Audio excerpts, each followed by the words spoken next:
I'm glad you joined. Thank you. Anyway, so I was talking about, how the world are going to hate you and how my experience with that, and people just, looked at me weird, and even my cousin, like, she's a Jesus girl, and sometimes it hurts, but sometimes it doesn't, and, you know, okay, here's the thing. Here's how you know you're doing right with God and spreading the gospel. If people are hating you, you're doing it right. That sounds so wrong, but if people are hating you, then you are doing it perfect. You are doing it right. Not because you don't want to make them mad. Because God says, love one another as I have loved you. Um, um,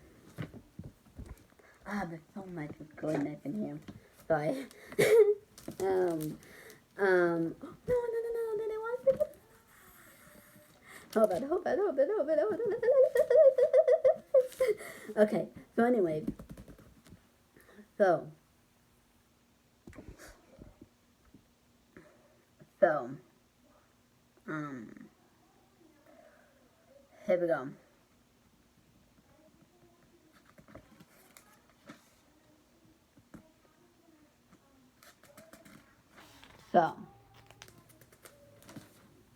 So it says, um, so anyways, I'll talk about that. And we got to know, not because we want to hate them, but we want to tell them the truth. And if they hate us for worshiping, if they hate us for, singing along, we won't do that because we are praising our kingdom. I will be done, Um, um, so, anyways,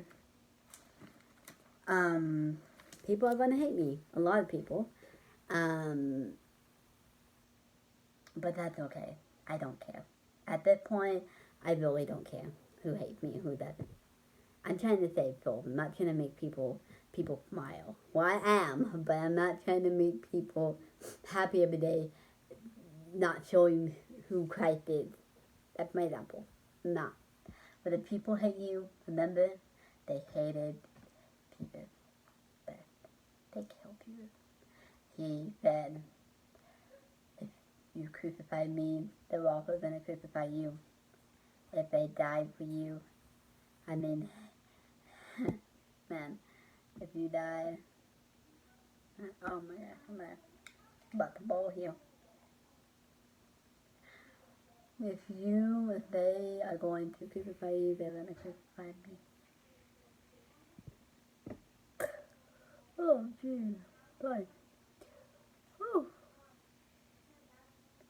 If they're going to crucify you,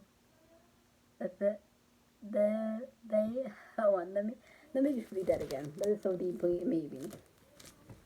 He says, oh, jeez, in John 15:6 says, remember, I told you a servant is not greater than a master. If they persecute me, if they persecute me, they will persecute you also. It's okay, I'm sorry. If they persecute me, they're gonna also persecute you. They're gonna also tell you why. They're gonna also do that to you. And that kind of people be like, what the heck, God? Then why? Then I'm gonna quit. No, because He's gonna give you that love, and He's gonna give you that support, and He's gonna give you that godness, and He's gonna give you that goodness, and He is going to tell you over and over again, you are so precious to me, and you are doing an amazing job. In heaven, you are gonna get your reward. That's what I remember every single time Him telling me that you will get your reward. And you will get your reward. That sounds amazing. But it's just waiting for that day, just being so patient, It's hard to be patient sometimes, that's me, But like, I'm not the one to have patience. I mean, I have patience, but not like have. Like, I'm gonna wait for 20 hours for you, like, 2 hours, I'm not beyond a patient. And when it comes to Jesus, it's really hard to trust Him in the midst of not having that much and having that much. So, I just want you to remember that if the world hated him, he's gonna hate and that you. So I just want you to know that.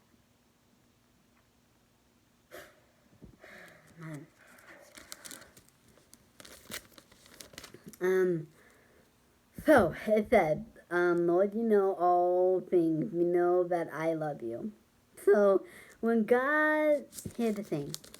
God, how do you pay back God? Just by showing His love all around the world.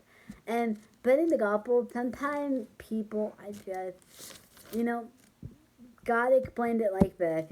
He's like, when he was like telling people over and over again, don't tell nobody this, that I did this to you, because I'm not ready to go yet. And then he also said, don't do, this or that, and, he was too being upset, and he didn't, I don't see nothing in the Bible that forces. God did not force, people to come to him. He just said, I am the way, I am the truth and life. He declared it, but he did not, he invited people, but he did not force people. He did not say, come to me, but he said, come to me, all who are weary, and I will give them rest. Come to me, all who are weary, and I will give them rest. And we are all weary. We are all need rest, and I will give them rest. God didn't say, well, you need to do this, you need to do that, well, he did, but, he didn't say, he didn't say, like, oh, we need to, wait, oh, I'm just so good. Anyways, here's the thing, seeking things also too. I feel like sometimes we are not listening to God's voice when people are just there. Once you feel like the Holy Spirit, man, you are going to. God's going to talk to you. And when he wants to tell the person something, he's going to ask you to do it. And you're like, oh, God, please. But that's that thing. You got to force yourself to do it, because it'll all be worth it. You can't be embarrassed of yourself, It says in 1 Corinthians 10:24, it says, no one should seek their own goods, but the goods for others.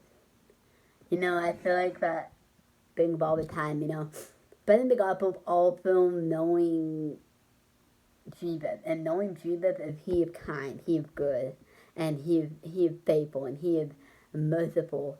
So, being Jesus every day, we're trying to be, we're not, but, trying to grow like Jesus, trying to be like more like him and less like us, is by holding the door to somebody. That's showing Jesus. Telling them that you love them, telling them how pretty they are. I know it sounds like, oh, but it's just like, thing, but it really isn't. This is like, you're exercising your thing, and you are showing them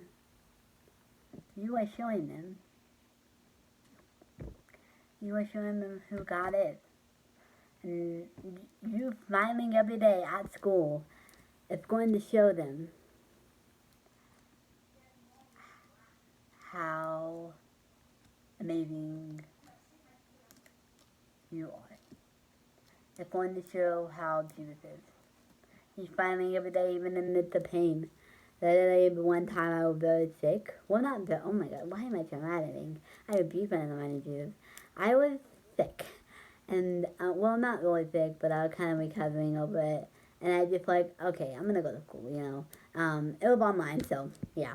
I do online classes. But anyways, I was just smiling through, even if I was sick, I was smiling through it. You know why? Because that's who what Jesus wanted me to be. Be more like Jesus in general. In general life. But if you're telling somebody about Jesus, then, know these things, So know that his presence, him will go with you, and I will give you rest, right? His presence will go with you and give you rest, alright? So that's, that thing. He will give you rest. You just have to go with him and he will give you rest in Jesus' mighty name. And then it also says in Exodus 24:7, it says, we will do everything he has said. We will obey. Man. Bye-bye. Bye-bye. Bye-bye. We cannot do anything, literally. I feel like, most of the time I get nervous, or, I just don't want to talk to the person because I'm holding grudge over them, and that's wrong, I'm going to be the first one to say I'm a sinner. God, please forgive me for my sin, because I have done wrong, and I am a sinner, and I want to be more like you and do my name. But, with spreading the gospel, it becomes with a lot of confidence. I noticed that in the thing, being strong about your evidence, being strong about the Bible, being strong about you, being strong about Jesus, showing Jesus in life, but also showing Jesus in many things, So first thing, people are going to hate you. How many people are going to hate me? But guess what? Who cares? At the end of the day, he is the way, he is the truth, and the life. And, I just understand that it's right away, Even if people hate you at the worst moments, your mom might hate you, your dad might hate you, your brother might hate you, your sister might hate you, your sister friend might hate you. Who cares at this point?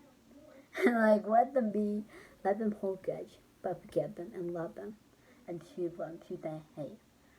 Text message and, telling that you love them, and I'm telling you the truth, and I hope that but you don't go to hell. We are warning people at the time. So, to keep that Exodus 24:7 in your mind, we will do everything the Lord has said, we will obey, even if it's jumping off a tree, And it said, do not be terrified, do not be afraid of them, but Lord your God will fight for you. And even that name, that clears it up. But what if people fight me? But what if people do that to me? But what if people do that to me? It said, do not be afraid, do not be terrified, do not be afraid of them. The Lord your God will be there for you.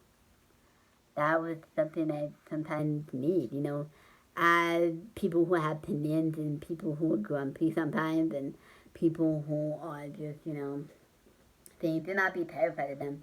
They're nothing, Well, they're everything to God, they're everything to me, but they can't do anything because I am bulletproof. I am made with windows that cannot break.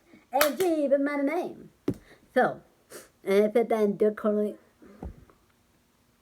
I think I'm going to go. Deuteronomy 1:29-30.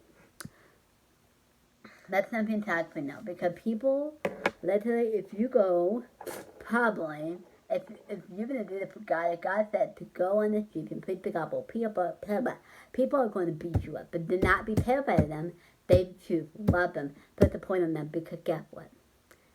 God will fight for you in every little situation. God will tell you things. God will remind you things about how he did, And God will sometimes tell you about the situation. And that's that thing that I honestly want some people, to tell them the situation, what's going on. If God tells you to, say, do not forgive your mom, And that makes a difference, So, the main thing is, be loving, be kind. Even if people are going to have grudge, do not be terrified of them, for they're nothing. For they can't fight, for they are weak. Because guess what? We are once weak, and now we are forever whole with Christ. You can ask them questions also too. I think questions start off the conversation. Hey, do you think you're going to heaven and hell? That's the main question that sometimes I just ask out of the blue, Hey, do you think you're going to heaven and hell? And then they will get interested, and I will tell them some questions. Do you know about Abraham? Do you know about this? And, if not, that doesn't work, then say, what are we living for? Ask them questions. I feel like that's the big pop and that will pop their ears and let them hear in Jesus' mighty name. You know, so the main thing is, I want you to be a disciple of God. You know, God wants you to be a disciple of God. God wants you to show who Jesus is. Yeah. So, love you guys. Peace out. Jesus love you.